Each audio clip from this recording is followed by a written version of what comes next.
말씀지기 이혜린 간사입니다. 홍삼 오늘의 말씀을 통해 오늘도 하나님과 기쁘고 신나게 동행하는 하루 되시기를 소망합니다.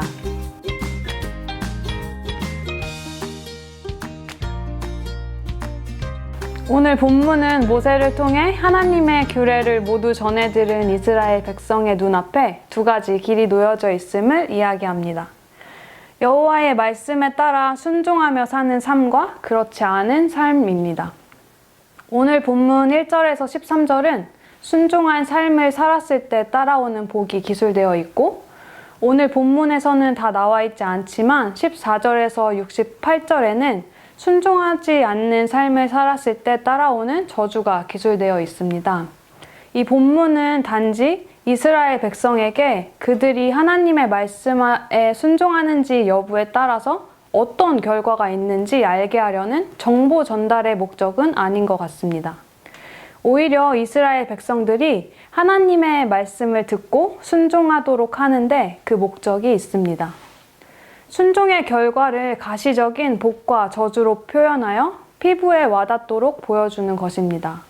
즉, 우리는 본문에 나타난 복과 저주를 사람이 하나님께 순종하였는지 여부를 확인하는 지표로 사용하기보다 본문을 통해 하나님의 말씀을 순종하며 살아가는 삶이 얼마나 중요한지 깨달아야 합니다. 우리는 우리의 삶을 종종 이렇게 평가합니다.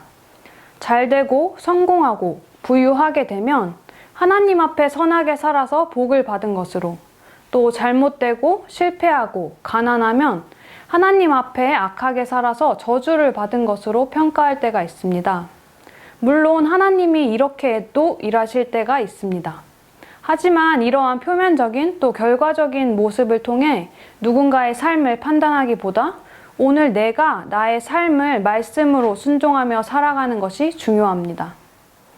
또 오늘 본문의 복과 저주의 내용을 보면 하나님께서 이 세상 모든 만물의 주권자 되심을 알 수 있습니다. 먹을 것이 떨어지지 않는 것, 대적들로부터의 승리, 하늘에서 내리는 비, 세상에서의 권력, 이 모든 것이 하나님이 주시는 것으로 본문은 말하고 있습니다. 우리가 삶을 살다 보면 우리의 행동에 따라 기대한 삶의 결과들이 그대로 와주지 않음을 느끼곤 합니다. 모든 것은 하나님의 섭리 가운데 있으며 우리가 누리고 있는 것은 하나님의 주권 가운데 하나님의 보호하심을 통해 얻게 되는 것임을 알아야 합니다. 오늘 말씀을 묵상하며 먼저 우리의 삶 가운데 감사가 회복되었으면 좋겠습니다. 우리가 당연하게 누리고 있는 것들에 감사의 요소가 숨어져 있습니다.